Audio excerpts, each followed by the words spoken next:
শুভ সকাল আমার প্রিয় বন্ধুরা, তোমরা সবাই কেমন আছো? আশা করছি তোমরা সবাই যে যেখানে আছো খুবই ভালো আছো, সুস্থ আছো। আমরাও খুব ভালো আছি, সুস্থ আছি।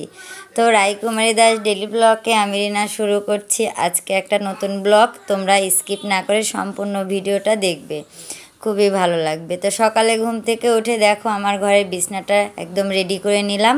আর দেখো সোফার উপর রেখে দিয়েছি রায়ের শীতের একটা পোশাক, ওটা আজকে ধুয়ে দিব কারণ শীত তো পড়ে গেছে। তো ওটা করার পর দেখো পাশাপাশি আগেই আমি এই যে খিচুড়িটা রান্না করে নিয়েছি, আলু ভাজাটা করছি।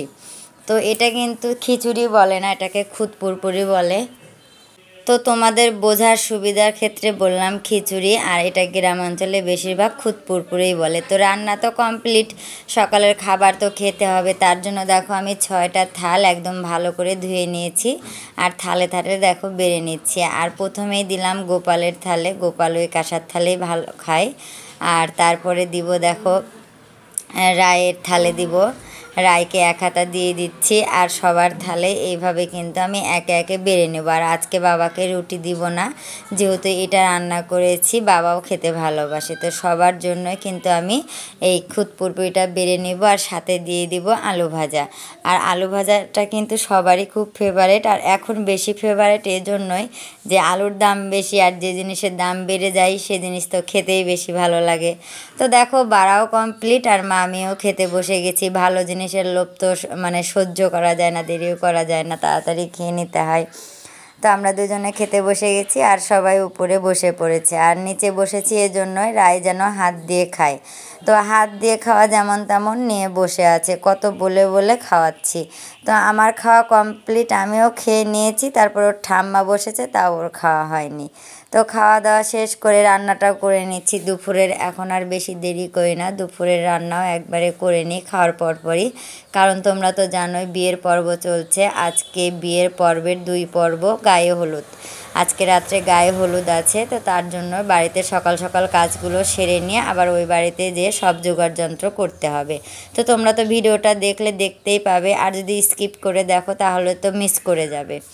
তো দেখো এই যে কচুর ডাঁটি দেখাচ্ছি, এগুলো এই যে শাশুড়ি মা নিয়ে এসে ধুয়ে দিয়েছে যে আমাকে রান্না করে দাও। আর এই দেখো মোচা, এটা আমাদের গাছের বলতে তোমরা বলবে শহরে থাকো আবার কলা গাছ কোথায় পাচ্ছ। এটা আমাদের পুকুরের জমি ছিল, পুকুরের জমিতে এই কলা গাছটা হয়েছে। অনেকগুলো গাছ হয়েছে, তার মধ্যে অনেকগুলোতে কানও পড়ে গেছে। তো কলার কান পড়ার পরে তো মোচাটা ছোট হয়ে যায়, আর তার জন্যই দেখো মা কেটে নিয়ে এসেছে।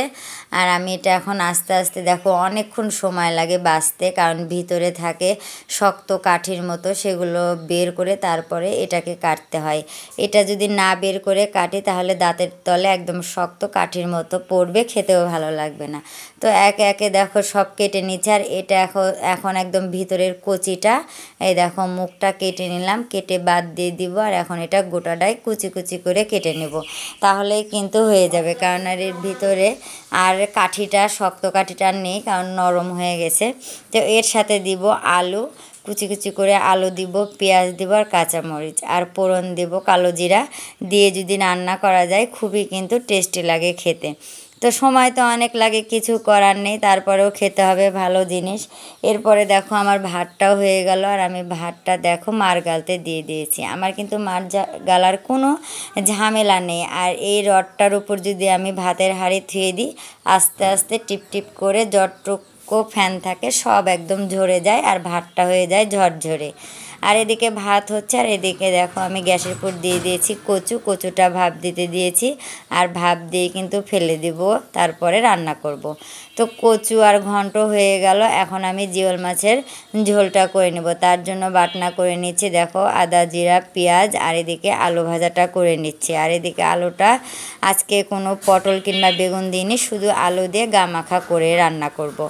তো বাটনা মশলার কিন্তু স্বাদ আলাদা, আমি তোমাদের আগেও বলেছি, বারে বারে বলি, তোমরা যদি পারো বাটা মশলাটাই খেও। তো রান্নাবান্না কমপ্লিট করে দেখো বিয়েবাড়িতে চলে এসেছি। বিয়েবাড়িতে মা আগেই পাঠাই দিয়েছি, যাও তুমি চালনটা সাজাও গা, যেহেতু আমার দেরি হবে। তো মা এসে দেখো চালন সাজাতে বসে পড়েছে, আর দুব্বা ঘাস বাছছে। কারণ বিয়ের প্রথম শুভ কাজই হচ্ছে দুব্বা, আশীর্বাদের জন্য দুব্বা দিতে হয়। আর এটাই কিন্তু প্রথমে দরকার। তো দুব্বা ঘাস ভাসতে আমি বললাম বাড়িতে যাই। তো বাড়িতে এসে তো আমাকে আবার এদিকে খেতে দিতে হবে। খাওয়া দাওয়া দুপুরে কমপ্লিট হয়নি, শুধু রান্না করে চলে গেছিলাম দেখার জন্য। তো খাওয়া দাওয়া এখানে সৌরভের ভাত বেড়েছি, আর ওই পাশে আমার, আর এখানে দেখো রায়ের বাবা খেতে বসেছে। তো রায়ের বাবাকে খেতে দিয়ে আমরা সবাই খাওয়া দাওয়া করে একটু দুপুরে রেস্ট নিয়ে চলে আসলাম আবার বিয়েবাড়িতে সন্ধ্যের সময় এসে দেখি দেখো সব কিছু সাজানো কমপ্লিট হয়ে গেছে। আর এমন কোনো তত্ত্ব নেই যে আর বাকি, প্রত্যেকটা তত্ত্ব দেখো প্লেটে প্লেটে করে সাজানো হয়ে গেছে। এত সুন্দর করে এত নিখুঁতভাবে প্লেটগুলো সাজিয়েছে, দেখে মনে হচ্ছে না খেয়ে রেখে দিই। আর ওই পাশে দেখো কলসিগুলো সাজানো আছে। আর এটা হচ্ছে ঝিলিক, ওই বেশিরভাগ জিনিস সাজিয়েছে সুন্দর করে, সাথে মণি ছিল, ছেলের বোন ছিল, সবাই মিলে হাতে হাতে করেছে। কিন্তু না হলে কিন্তু এতগুলো তত্ত্ব একজনের পক্ষে সাজানো খুবই কষ্টকর। তো তোমার মালটার থেকে শুরু করে সব কিছু নিয়ে এসে 3-4 রকমের মিষ্টিও নিয়ে এসেছে। আর দেখো এখানে পিঠা, তেল পিঠা নিয়ে এসেছে, ভাপা পিঠা নিয়ে এসেছে, সব রকমের পিঠাগুলোই নিয়ে এসেছে। আর এখানে আমি দেখাচ্ছি কে কে এসেছে তাদের। এটা তার মামা হয়, আর এটা হচ্ছে ছেলের মায়ের রুম, আর এটা মামি, দুটা মামি এক জায়গাতেই বসে আছে, আর এটা বোন বার্গার খাচ্ছে। আর এই পাশে দেখো বিরিয়ানি রান্না করেছি, সেই বিরিয়ানিগুলো কাকিমা আর হবু ছেলের দুজনে মিলে প্যাকেট করছে। কারণ দুজনে মিলে যদি এখন প্যাকেট না করে, একা করতে গেলে অনেক দেরি হয়ে যাবে। তো প্যাকেট করার পরে সবাই কিন্তু সাজতে চলে যাবে, কারণ এখানে বেশিক্ষণ থাকলে সাজাগুজা হবে না। আর জানোই তো রাত হয়ে যাচ্ছে তাড়াতাড়ি, শীতের দিন সবাই বাইরেও থাকবে না, বলবে তাড়াতাড়ি করো তাড়াতাড়ি করো। তার জন্য সবাই হাতে হাতে কাজ করে কমপ্লিট করা হচ্ছে কাজগুলো। আর এখনও দেখো শেষই হয়নি, আবার চানাচুর নিয়ে এসে বাটিতে চানাচুর ভরছে। আর কাকিমা আমাকে ডাকছে যে রিনা আসো দেখো তো কীভাবে হচ্ছে কি না। আর আকাশ তো মোবাইলে কথা বলছে, তা আমি বলছি তুমি যদি বাইরে যাও তো বাইরে যেয়ে কথা বলে আসো, আমি প্যাকেট করছি। তা আমাকে বলছে না মামি আমি আছি, তুমি যাও। তো এখানে এসে দেখো আবার একটু ভিডিওটা করে নিলাম, বারবার করে নিচ্ছি এই জন্যই যে ভালো লাগছে, দেখে খুবই ভালো লাগছে, তার জন্যই কিন্তু ভিডিওটা আমি বারে বারে করে নিচ্ছি। এরপরে আমরা তো দেখো রাত হয়ে গেল প্রায় 8টা বাজে, এখন আমরা চলে এসেছি এখানে।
অনেক দিন হলো খাই না গো শালি, অনেক দিন হলো, অনেক দিন হলো খাই না গো শালি তোমার হাতের পান। মিষ্টি জর্দা দিয়া গো শালি মুখে তুইলা দেন, মিষ্টি জর্দা দিয়া গো শালি মুখে তুইলা দেন।